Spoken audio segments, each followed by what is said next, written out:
So, okay, I have to announce to everybody that you should know that this session is being recorded. Noted. Right, but not for quality, stuff like they say with all the other stores and stuff. We have no control over our quality. All right. So with that kavanah, let's begin the prayer.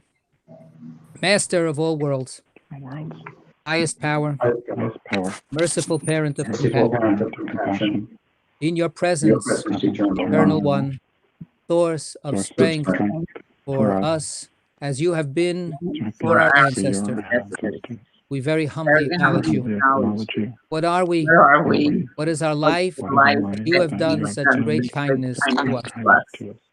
Therefore, we place our appeals before you, so that you may forgive and absolve us of all our faults and failings. Let our faults never become barriers between us and you. And may it be your desire to prepare our heart to feel awe and love for you. May you listen to these words of ours, and may you open our encumbered heart through the mysteries of your Torah. May this, our study, be a source of pleasure before your throne of glory, like sweet incense. May you shower down the light of our soul's source in all the ways in which we define ourselves. May the sparks of your holy servants, through whom you have revealed these words to the world, shine and sparkle. May their merit, their ancestors' merit, the merit of their Torah, their innocence, and their holiness stand for us, so as to prevent us from stumbling when we study these words. In their merit, our eyes be illumined by what we study, as in the saying of the sweet singer of Israel, open my eyes that I may gaze into wonders of your Torah. May the words of my mouth and the thoughts of my heart be acceptable to you, my rock, my Redeemer. For it is the eternal who grants wisdom. It is from his mouth knowledge and understanding. Na na na na na na na na.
na na na na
na na na na na na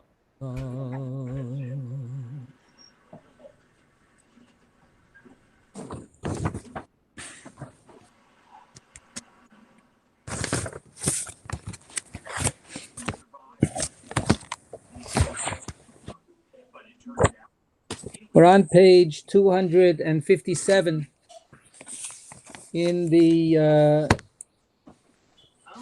Danny Matt second volume, Parshat Toldot, the first page. I'm going to ask people to mute their audio until such time as they need to say something. But now it'll be helpful to mute. We began Parshat Toldot last week, and we were able to get through the first 3 paragraphs on this page. And the subject that we come up with it by the time we get to the end of these 3 paragraphs is that God has created Could you stop him? tshuva.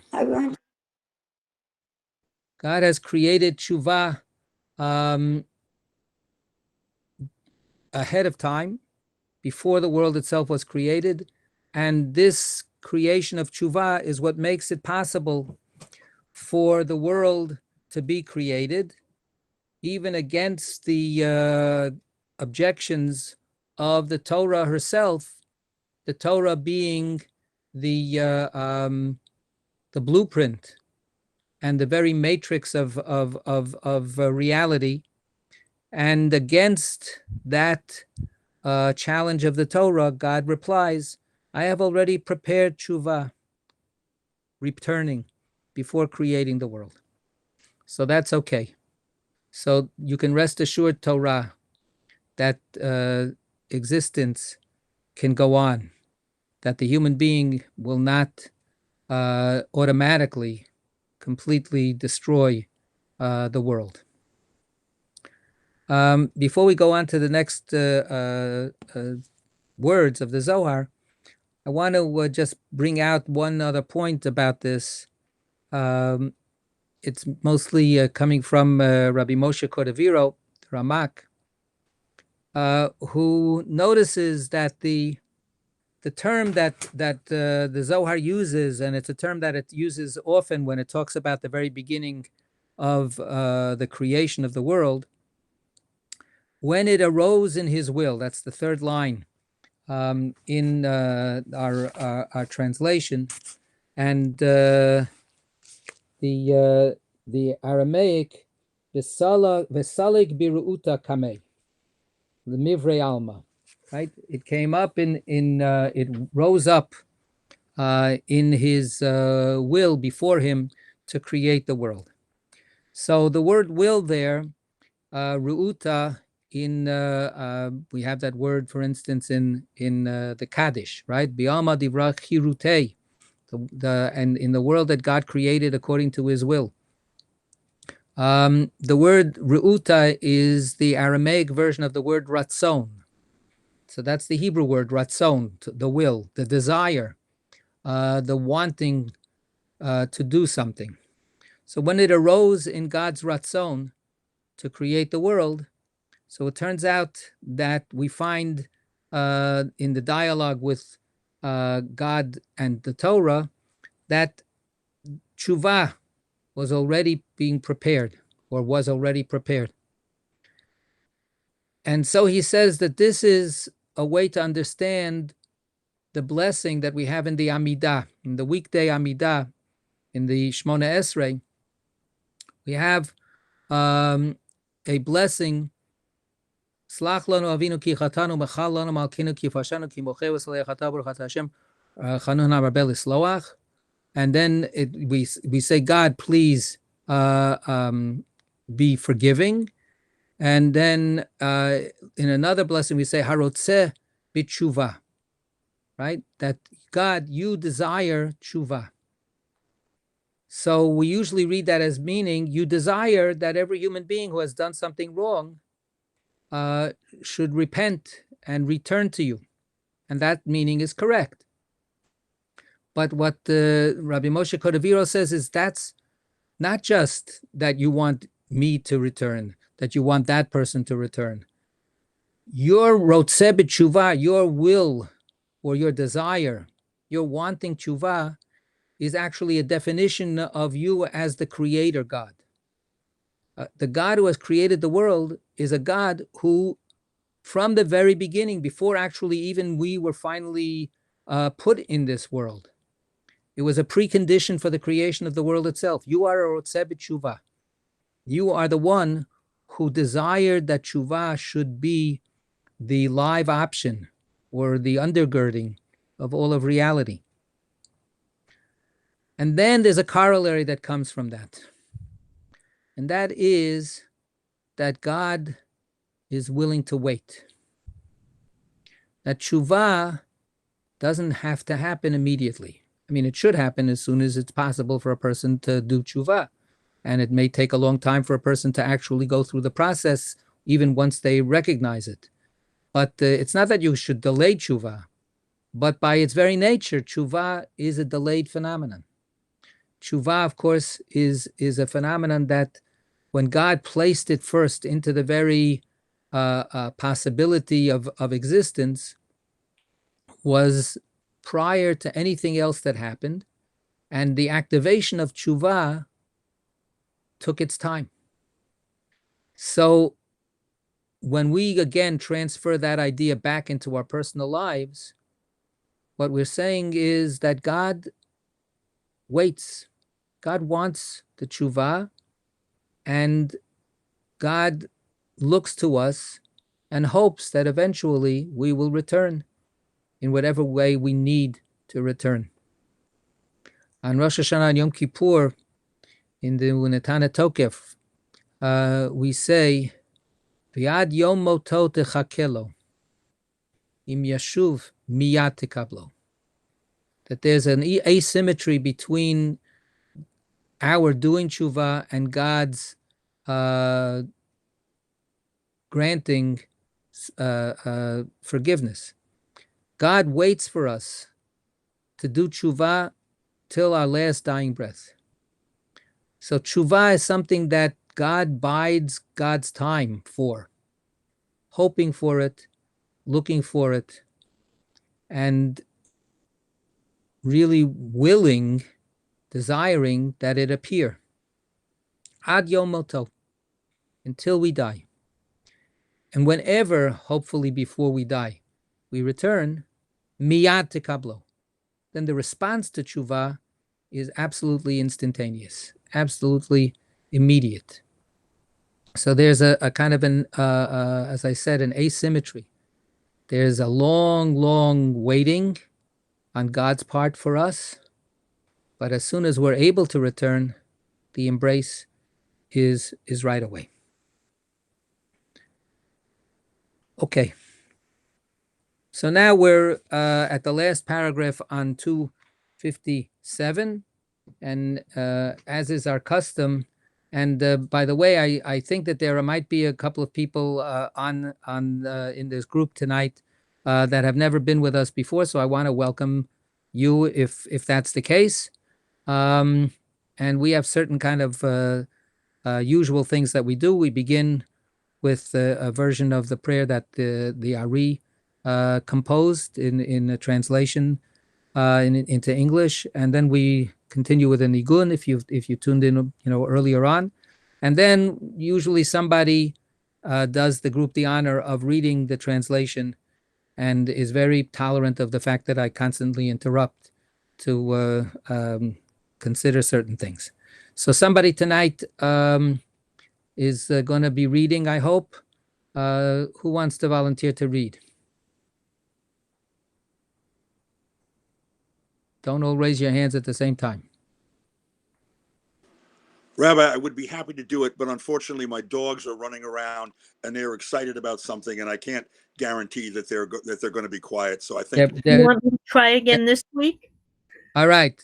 Beryl, you got it? Thank you, Okay. Bill. I think your dogs are excited that you're learning Zohar. it They could have well a, be. they have a I'm deep going to try to intuition. teach them Aramaic. Right. Believe me, they know more than you.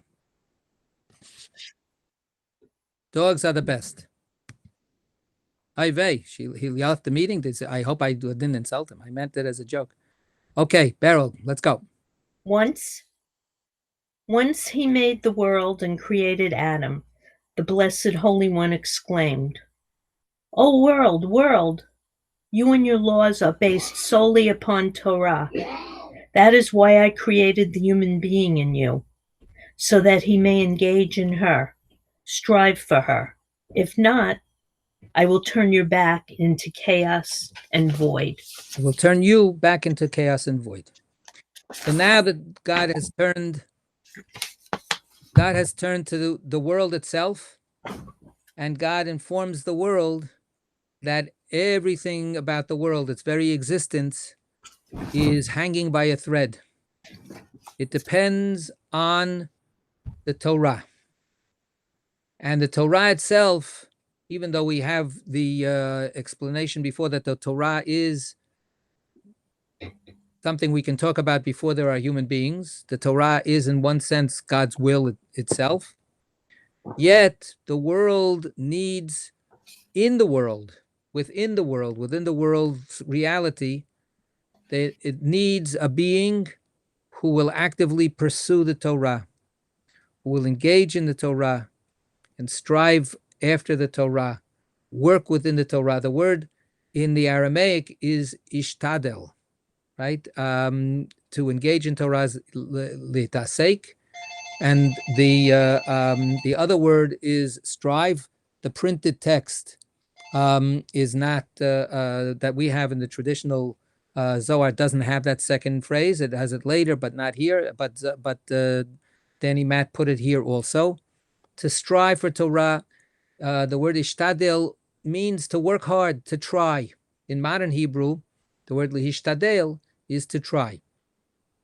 In medieval Hebrew, the word to ishtadel is to intercede, to try to persuade, to try to work somebody's will to yours. A shtadlan was the intercessor with the court on behalf of the Jewish community whenever something was up and there was a worry that perhaps the powers that be were going to do something that wasn't going to be good for the Jews. The shtadlan would try to argue on behalf of the Jews, try to get the court or the powers that be to either change their minds or to take the Jewish interests to heart. So when we're ishtadel b'Torah, be'oraita, what we're doing is we're also sort of knocking on the Torah's door and trying to get in. We have this Shabbos Vayikra. God calls us into the tabernacle. God calls Moshe into the tabernacle. The Torah wants us to try to communicate with us, to try to listen to us, though, also as a kind of a two-way street. So ishtadlol bioraita is to try to make something out of the Torah. And of course, the Torah also depends on us. The Torah in this world will only exist through the efforts of the children of Israel. So there's a chain of being that the Zohar has created, and we are either at the base of the chain or at the pinnacle of the chain. But everything depends on us. If we are engaged and involved in the Torah, trying to the best we can to live Torah, then the Torah lives, and if the Torah lives, the world lives. But if not, then the world will disappear. This is based, of course, on rabbinic ideas that precede the Zohar, but this is the very powerful concept of not just the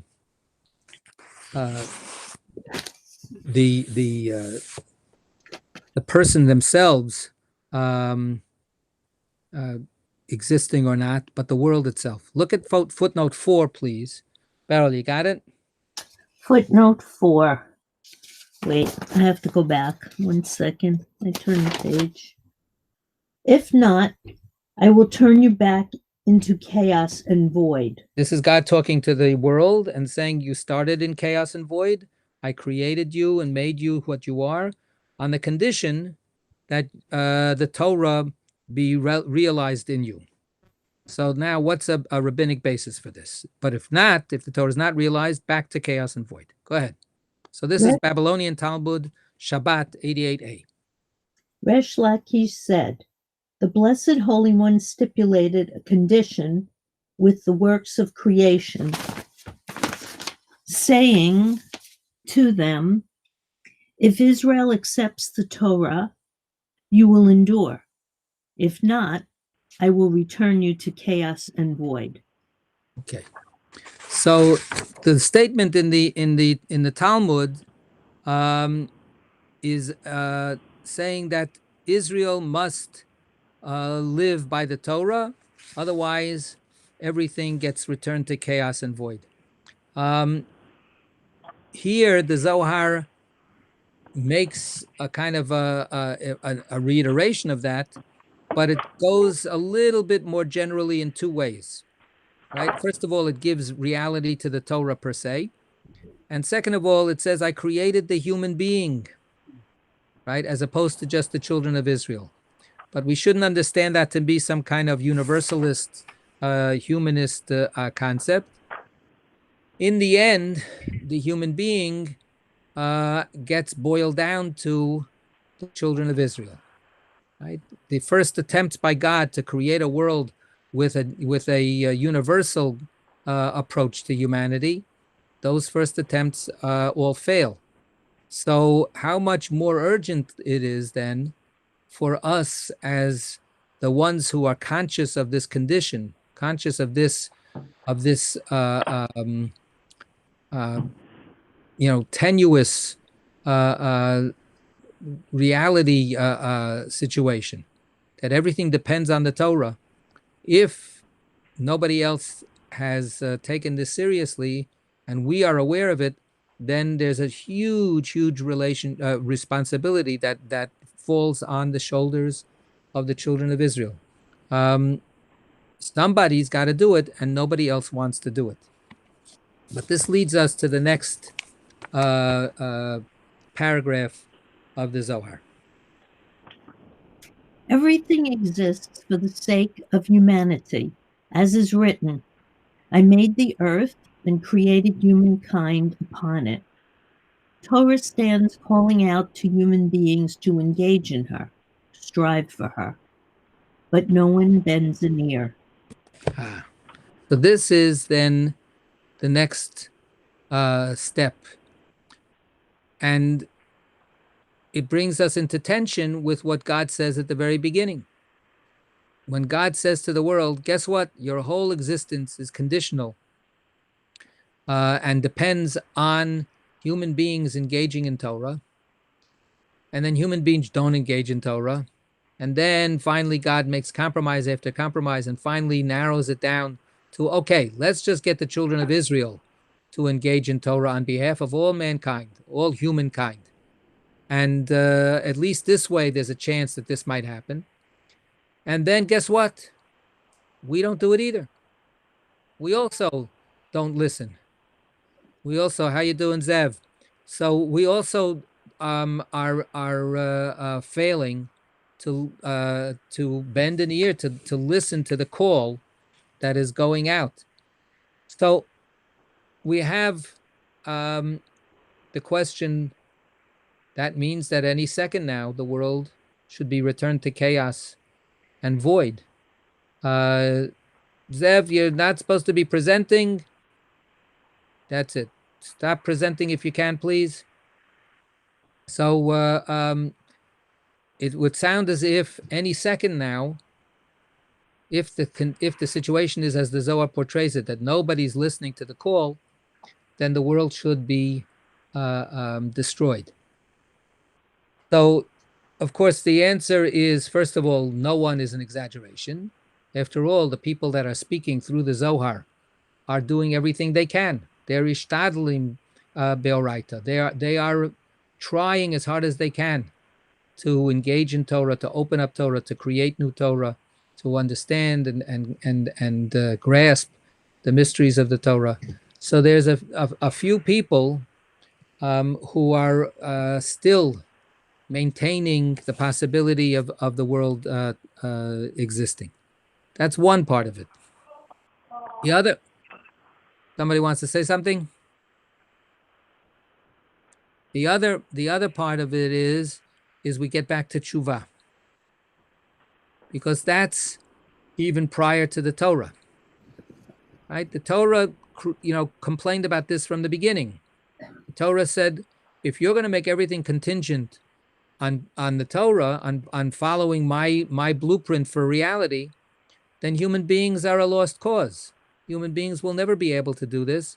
And of course, the whole thing will come to nothing, and you'll have wasted all of your creative efforts, God. And then God says, you know what? There's the escape clause. The escape clause is shuvah.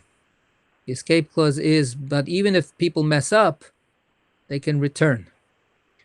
So the question becomes again, what's the relationship then between Torah and shuvah? We talked about this last time also, that when we had that midrash, they asked wisdom, what should happen when a person sins? They asked the prophets, what should happen to it when a person sins?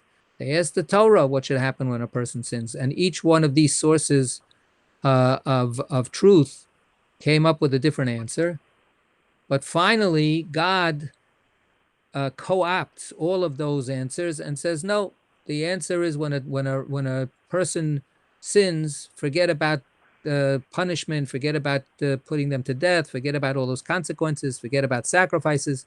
In the end, there's tshuva. So that tshuva answer is placed separate from the Torah itself. And it brings the question here as well. In what sense, then, is, if the world depends on the Torah, and yet the Torah is neglected and the world doesn't disappear, what's keeping the world going? And the answer seems to be the possibility of tshuva, right? And that's the waiting part. That's the waiting part. So what God has done is, even though everything is conditional on Torah, but the condition is not immediately called in for realization. It's a condition that has another chance for people, and another chance for people, and another chance for people, and that's the return option. The idea that if we can still salvage our humanity by returning, so even though we do badly, and neglect the Torah is still something we can return to. All right. Any comments? Anybody want to say something? Okay, we continue with the next paragraph. Come and see. Whoever engages in Torah sustains the world, maintaining every work of creation perfectly, fittingly. Every single smooth member in the human body corresponds to a creature in the world. For just as a human being is composed of members upon members, all standing rung upon rung, arrayed one upon another, yet all one body, so too the world. All those creatures are members upon members, standing one upon another, which when all arrayed actually form one body. Okay, so I apologize. I wanted to come back to one before we look at this very, very important paragraph. I wanted to focus on one more phrase in the previous one, and that's the calling, since it's so germane to our Torah reading coming up this Shabbat. Torah stands calling out to human beings to engage in her. So it's not simply that the Torah is available, and if somebody wants to open it, there it is. And if somebody doesn't want to open it, that's their problem. There's an active solicitation on the part of the Torah for people to come and engage in Torah. There's an active invitation. And this recalls the very beginning, the very first verse of Vayikra, the parsha that we're reading this coming Shabbat, the beginning of the third book of the Torah, of Leviticus, Vayikra. And the verse begins, Vayikra el Moshe. And he called to Moses. And then it says, Vaydaber Hashem el Moshe. How does the verse go? Me'o el moed lemor, something like that. That God spoke to Moses from the tent of meeting and said. But the beginning phrase is Vayikra el Moshe. He called to Moses. And I shared a little bit of this in the Torah study that we had earlier today.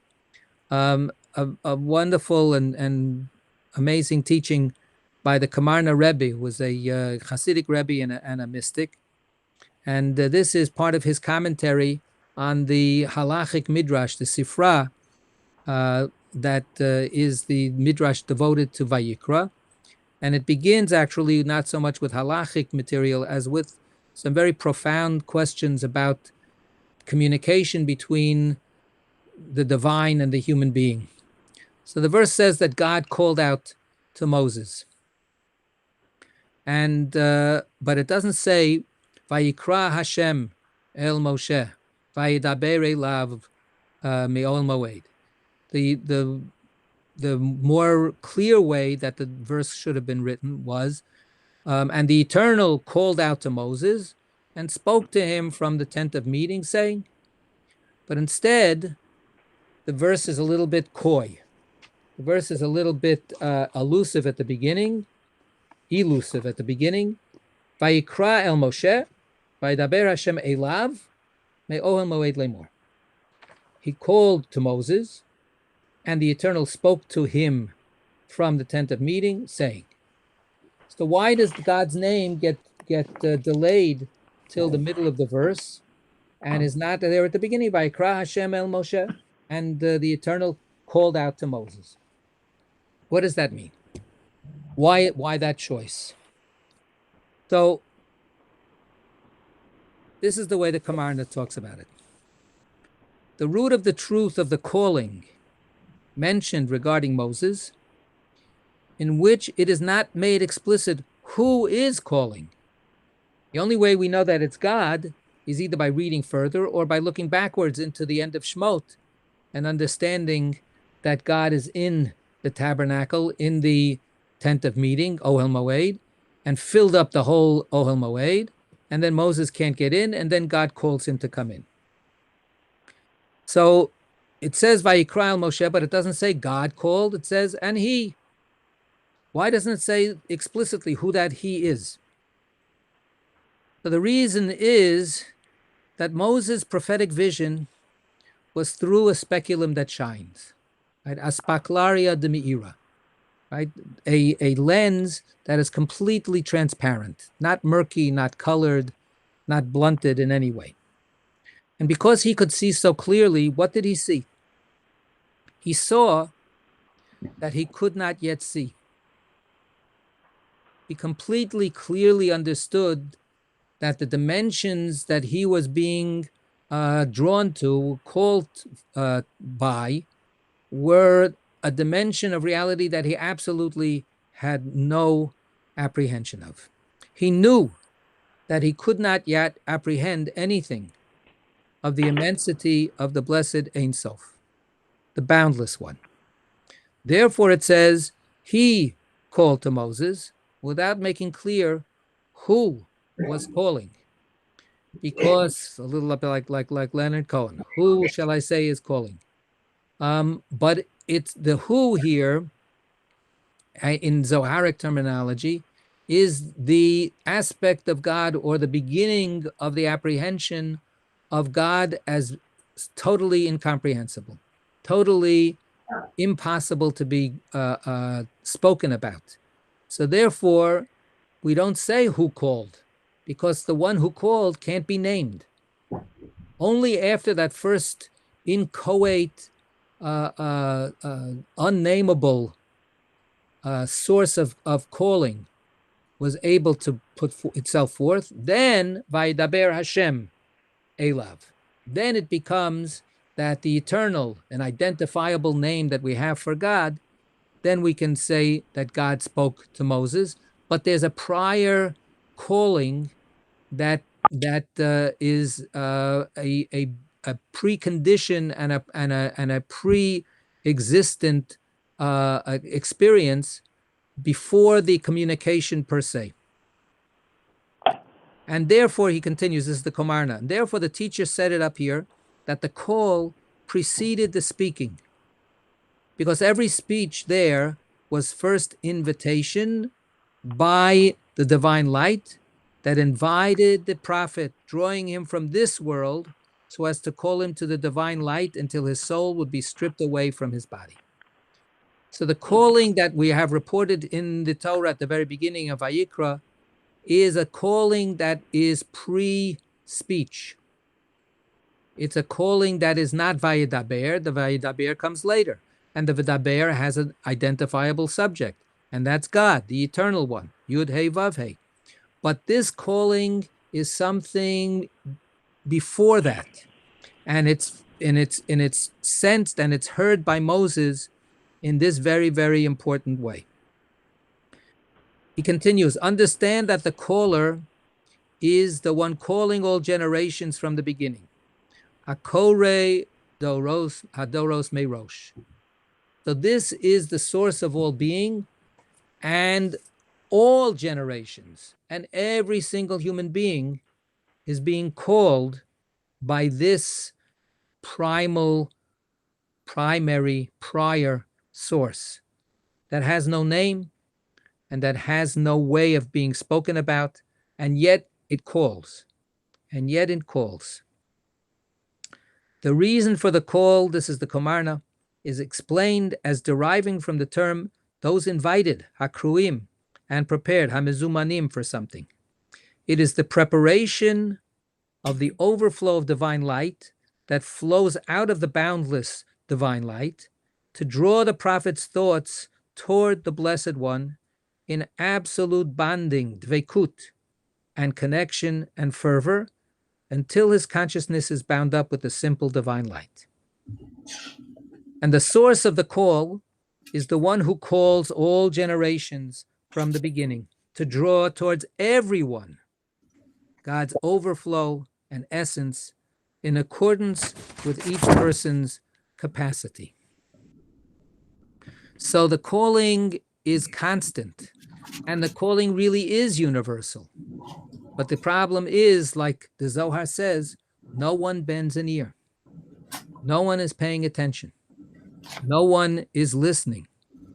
But the calling continues and continues, even if it's only answered by a few people. Moses heard the call. Nobody else, says the Midrash, heard the call. Vayikra el Moshe, he called to Moses, and no one else. No one else felt, no one else intuited or sensed that call. But Moses was prepared to hear the call. Moses was ready to hear the call, and then he could hear the call. I want to just say one last thing here from the Kamarna. Kamarna asks a question according to the Midrash, according to Rashi.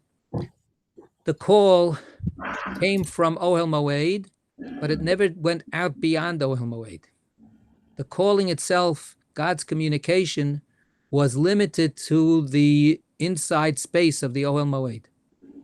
So then the Kamarna asks, but even though Moses was outside the tent, he heard it, right? If Moses couldn't get into the tent, how could he hear the call?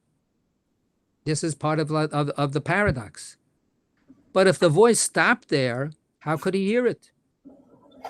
We have already explained that the voice is Moses' own voice, whereby the divine light of the Ein Sof would clothe itself in him and speak with Moses. So when we say that the ineffable, the unidentifiable, the one who cannot be spoken about or named, called out to Moses from the tent of meeting, how could Moses hear that? The answer is the voice that Moses heard is inside Moses. And that's why nobody else could hear it, because it's Moses' own unique preparation to hear this voice, and it's Moses' own unique hearing of the voice. And then the Kamarna continues, and out of the great love for Israel, it was necessary, as it were, for him to contract himself, right, tzimtzum, so that they would be able to receive his light and not be erased from existence because of the magnitude of his great light. May he be blessed. So what the Kamarna then says is, and that's part of what God had to make possible. The call would itself be too dangerous. The call would be it would be a trap. If a person heeds the call and is drawn to the divine light, but the divine light is not tamped down, is not constrained, is not diminished in some way so that it can be tolerated, then the divine light will consume the person who is called like a moth to a flame. And what good is that?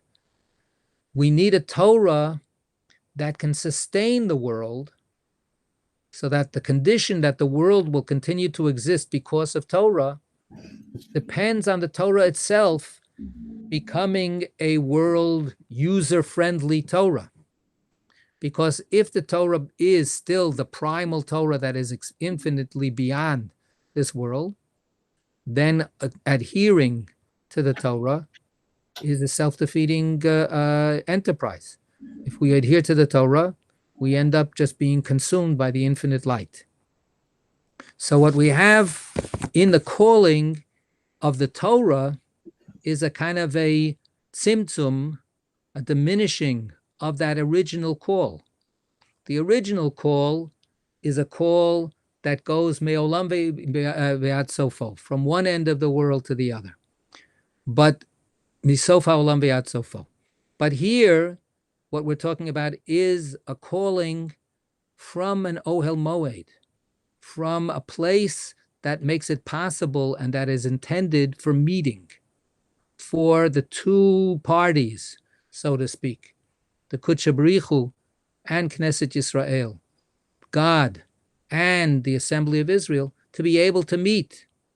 If that possibility is precluded because one side is all-consuming and infinite, then the meeting is out of the question. So the call has to be an invitation that not only brings the human being into the tent, but also makes the one who invites small enough, so to speak, right? Accessible enough for the human being to be able to survive the invitation.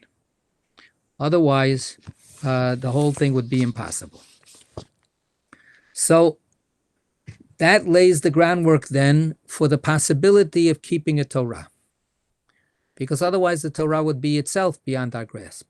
And it brings us to the paragraph that we just heard, right? Whoever engages in that kind of Torah, in the Torah that is humanly accessible, right, sustains the world. And then we have the picture that the Zohar portrays of the concept of the microcosm and the macrocosm, right? That the big world and the small world.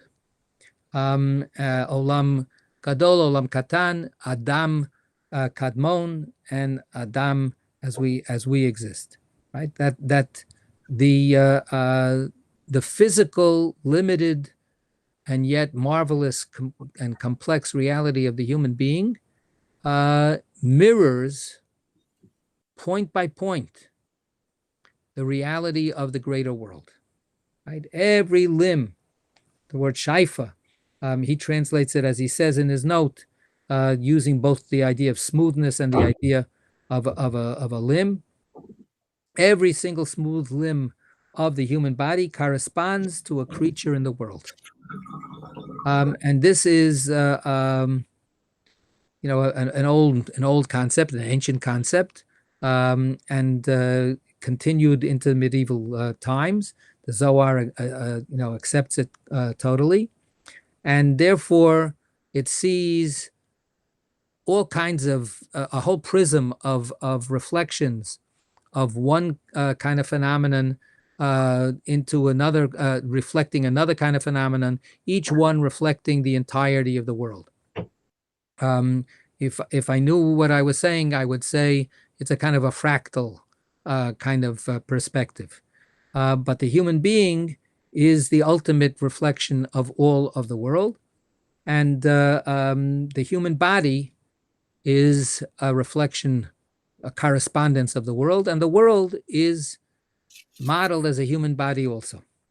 There are citations to Midrashim, to earlier sources than the Zohar, which sees the creation of the world as the development of a fetus. It starts with a tiny little central point and then develops into specifics and various expansions of the limbs, but it starts with a central cellular origin.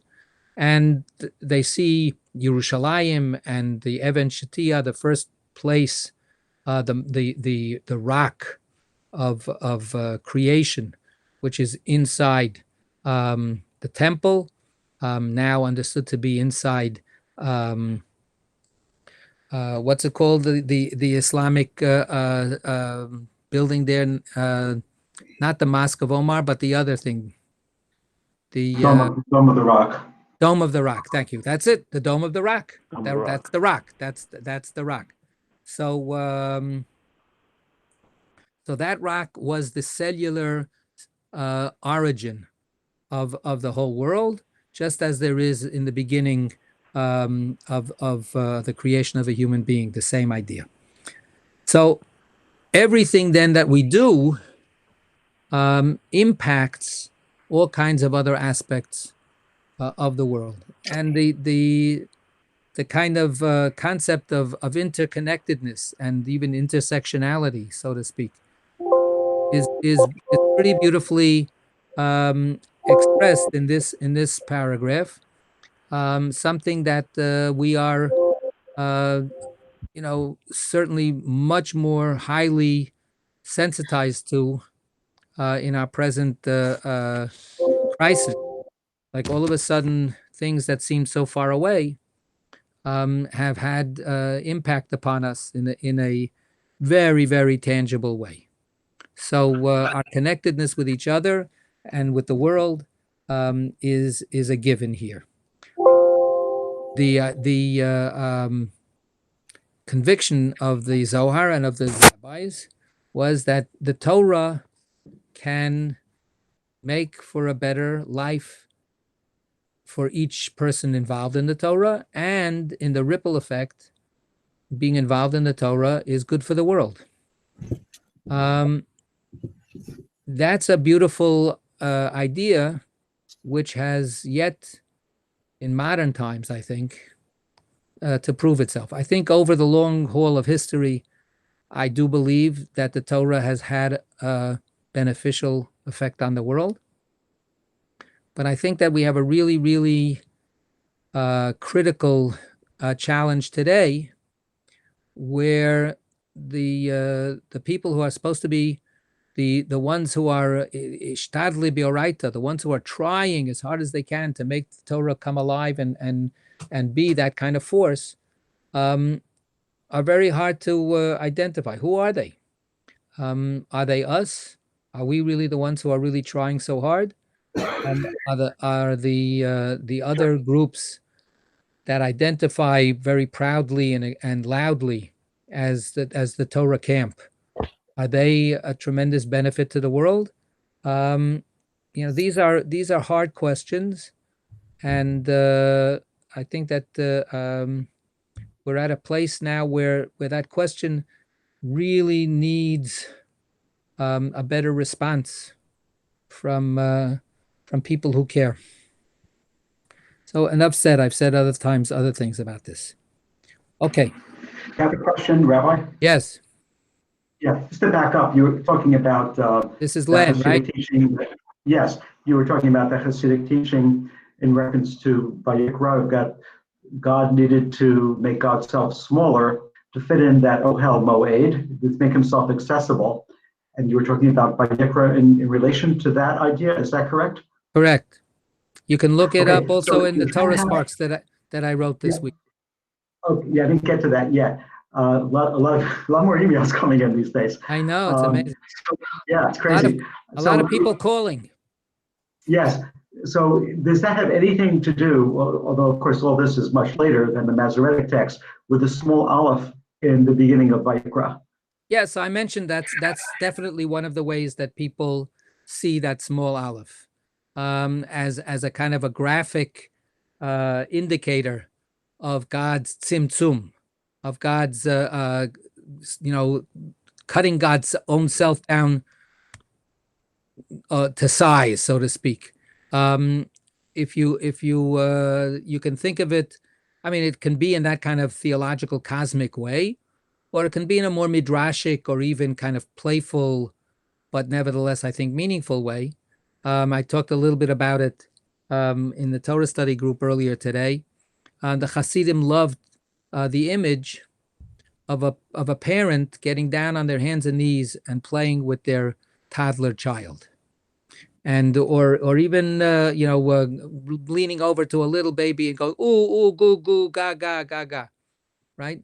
And the idea being, this person who's doing all of that and making in a certain sense a kind of a fool of themselves, they're saying narishkeit, they're saying gibberish, they're saying baby talk. This could be a Nobel Prize winning physicist, they see this cute little toddler, and all of a sudden they're turned into a clown. They saw that as a beautiful image of tzimtzum. They saw that as a beautiful image of God coming down to us and talking to us in a way that would give us pleasure and a sense of connection. So the Torah itself, kind of in that kind of radical way, is baby talk. It's gibberish, but it's the gibberish that babies love to hear. It's the gibberish that babies can relate to. Or if you want to go beyond babies, a 2-year-old, 3-year-old, you read them little, simple stories. You talk to them on their level. What Rabbi Yishmael used to say, Dibra Torah bilshon b'nei Adam. The Torah talks in the language of human beings. So that's God bending over and making God's self down to the level of us, right? A big 6'10" person and then they come down and they're talking to a little child who's less than 2 feet tall. So that's the Aleph coming smaller and smaller and smaller. Or you could think of it almost as like the way that God wants to get into Moses' ear, right? If you have some kind of like, huge sonic explosion or phenomenon, or you're talking about the what do you call those things, sound waves that are beyond our own sense of hearing, it's worthless. So you have to tamp down the the approach. And the Aleph is like, okay, let me make it a little smaller so that maybe you can finally get it. Yeah. Okay. We have time yet, a little short. Let's go to the next paragraph. Are we at all or at within? We're at all. All these resemble Torah, for Torah is entirely members, joints, sections, standing one upon another, all arrayed, becoming one body. When David saw this handiwork, he opened and said, "Oh, Yud-He-Vav-He, how manifold are your works. In wisdom you have made them all. The earth is full of your creatures." Okay. So this psalm was from recited traditionally today at Rosh Chodesh, which is over now. So yesterday.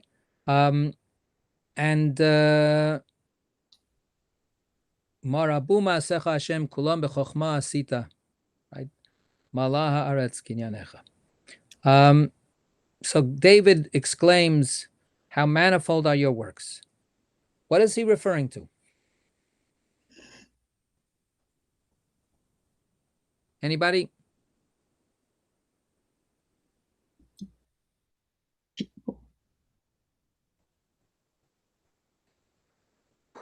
Who are the objects of David's regard, so that he is filled with appreciation that God made this object or objects? Who or what are they? People. People. What else? All of creation. So every single creature, every creation, everything that has been created in the world. When you look at Psalm 104, it is a celebration of the entire world, from the sky and the mountains and the trees and the animals and the human being. Everything is God's creation. And all of these creatures, they're so harmoniously sharing this little globe that we all walk on. And it's so amazing how each one is connected and yet different, that David is just inspired to sing out to God, what you have created here is amazing. But there's another possibility based on this paragraph. Let's read the beginning of the paragraph again. You got it, Beryl? All these resemble Torah, for Torah is entirely members, joints, sections, standing one upon another, all arrayed, becoming one body. So this is a celebration of the Torah in its complexity and unity at the same time. So we have the world. The world is an amazing place with so much going on there. And contemplating the world can be an awesome experience. And we can celebrate God's creative largesse by looking at that. But the Zohar has now established two other corresponding, marvelous, complex, and yet unified entities: the human being and the Torah. So the human being is the microcosmos, right? The small version of the world. And every single one of our limbs, our members, our organs, somehow corresponds to the complex unity of all of existence, of the entire rest of the world. But now the Zohar says, and guess what? There's a third partner that shares the same kind of quality, and that's the Torah. The Torah is made out of a head, and it's made out of a heart, and it's made out of a big toe, and it's made out of an appendix, and it's made out of you name it. And all of those different pieces are uniquely themselves, and yet completely intertwined, inherently bonded and connected with all the other parts. When we think about the human being, which is a lot easier,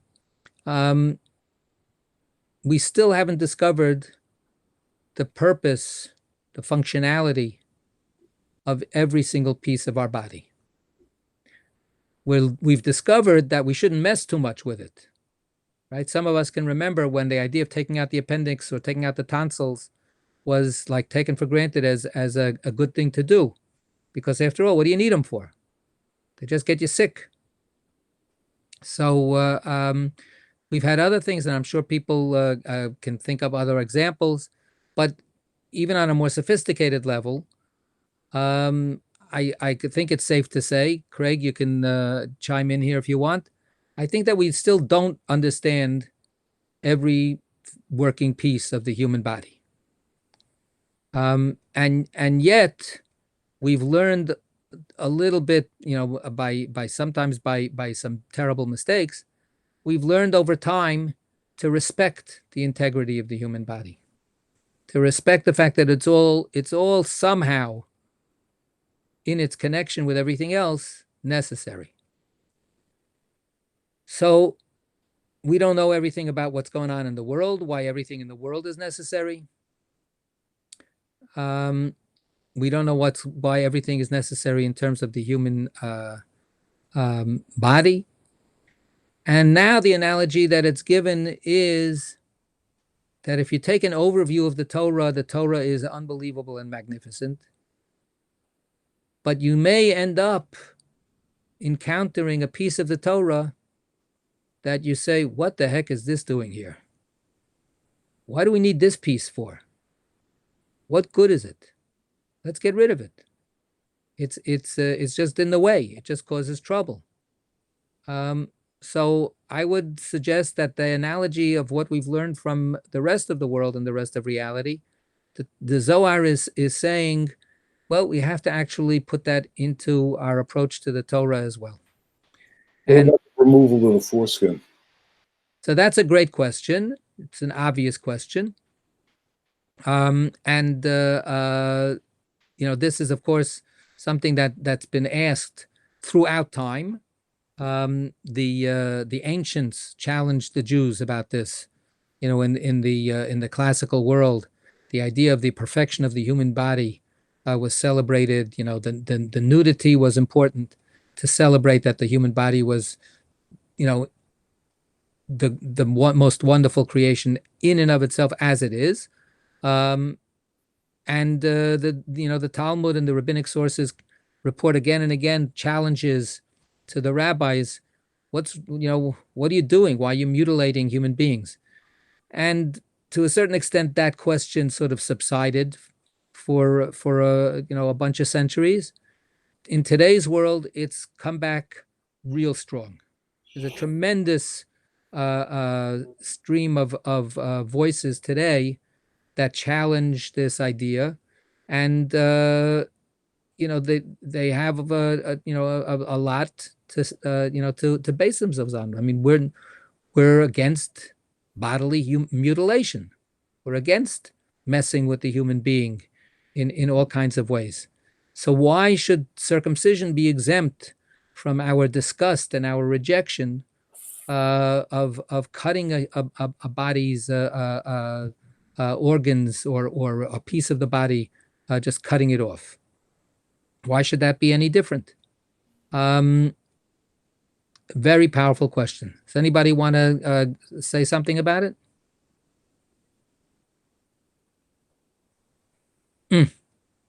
Okay, nobody knows how to unmute anymore. So Got I have nothing to something to say. say. I don't know that that it makes much sense. The hostility to this now, I don't know that it makes any difference. It's still hostility to what we're doing. Comes from anti-Semitism in the broad sense, both anti-Jewish anti-Semitism and anti-Muslim anti-Semitism. There's no other reason for it in the European countries. In the Greek world, I don't think there was any anti-Semitism at all. If there was, it was purely political. They wanted control of the land of Israel. It was based on an aesthetic ideal, and that's not what seems to be going on today. I don't know if it has any practical difference, but that's the way I see it. Craig, you wanted to say something? No, just that it's extremely, nowadays it's very controversial. I remember reading that even the American Academy of Pediatricians is against circumcision. So it's people have very strong opinions, like everything else nowadays. Everybody's got a lot of righteous indignation, and and feelings are very strong on all sides. I don't know that anybody has any real scientific evidence to say, no, it's absolutely bad, but people are just, it's like the anti-vaccination folks. When I asked the question, I didn't ask it in terms of modern stuff or in terms of the Greeks. I asked it in terms of the thing we just read, that the body is a microcosm of the world. And then in terms of what we just read, how do you make sense of circumcision? So there's nothing to do with anti-Semitism nowadays. There's nothing to do with our aesthetic. I'm asking it strictly within the context of what we just read. Okay, thank you. And I agree that we should get out of the easy label of saying that all critique is coming out of anti-Semitism. But I do think that when I brought it into modern times, I think that there is a connection. The connection is not that anti-Semitism. The connection is back to this idea of celebrating the whole body. And that's a very strong viewpoint today. And what your question is, hey, now the Zohar is giving theological meaning to the idea of the whole body and how important it is. So what do we do with the circumcision part? So I think that they're connected, and which doesn't mean that one answer fits all. For the Zohar and for the rabbis, the answer was, and this is going to take us all the way back to our perennial discussion.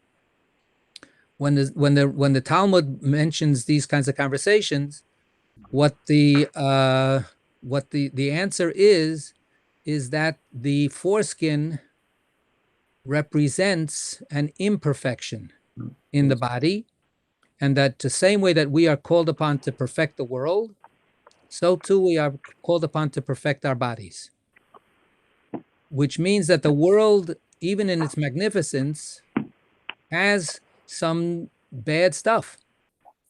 And the bad stuff shouldn't just be celebrated as, oh, it's wonderful, it's all terrific as part of the world. But the bad stuff has to be countered. So, on the one hand, viruses are great. On the other hand, they can be a source of death and destruction. And it may be our fault that we've upset the balance. But whatever it is that has upset the balance, in the end, the human being is, for the Zohar, the ultimate justification for creation. We're not just one more moving part. And the human being is called upon to perfect the world and to defeat evil. The way that the Jewish tradition understands the Orlah is that the Orlah is bad, and that God put the Orlah on the body of the Jewish male to challenge the Jewish male in their own body to do what is necessary to fight evil, to excise, literally, to cut out evil. So it's a pretty stark kind of answer, and it makes no sense in any kind of logical way. That it's you could say, no, the earlobe is what you could identify something else. Eyelashes are evil, hair is evil, teeth are evil. So the idea that the identification is the Orlah itself is something that either you take it or you leave it. This is the the Brit. This is the sign of the covenant. And honestly speaking, if I was asked by somebody in a kind of a neutral way, what do you think? Should I circumcise my baby or not? My answer would be, of course you shouldn't. The only reason you should circumcise your baby is if you want to enter into the covenant of Israel. So, or circumcise yourself. That's the entering into the perspective and the myth of Judaism with regard to seeing the world. It's that kind of symbolic act to wake us up to the other elements in the world that are that need to be fought as negative, right? So whether that's a satisfying answer or not, that's the basic answer of the tradition. So this Brit is not simply a Pollyanna idea. Oh, the world is beautiful. Everything about the world is beautiful. No, the world can be beautiful, but the forces that seek to destroy the world or stop up the flow of God's life into the world, those forces have to be cut. They have to be cut out. Okay, we're gonna yeah. As I recollect, the term orla is also applied in the Torah with regard, I can't remember exactly how it's formulated with regard to Fruits. the mind or the head. I remember it in It's not applied to the head, it's applied to the heart. the heart. Okay, yeah, that's it. Okay, so so I guess that's the sense. We we cut away something in order to be able to expose our hearts to God in some sense. Correct, but that image derives from this mythic image that's directly about circumcision of the foreskin of the penis, and then it is used as a continuing image and metaphor with regard to the heart, and it has to do with fruit also, but we're not going to get into that now either. Yeah, somebody wanted to say something. Okay. It's also used for not eating fruit for the first 3 years that it comes. Right. So it's kind of considered uncircumcised fruit. Right. The fruit of the first 3 years of the fruit's production is not considered, real fruit for human consumption. It's meant to be discarded. Right. It's called orla also. Okay. We're going to stop here, and hopefully we'll have another Zohar session next Thursday. And then the following 2 Thursdays are Yom Tov. So we won't have Zohar during Pesach, but we'll hopefully be able to meet next week. Okay? Sei gesund und stark. Thank you. Good night, everyone. Good night. Thank you. Good night. Thank you, Rabbi. Yasher koach.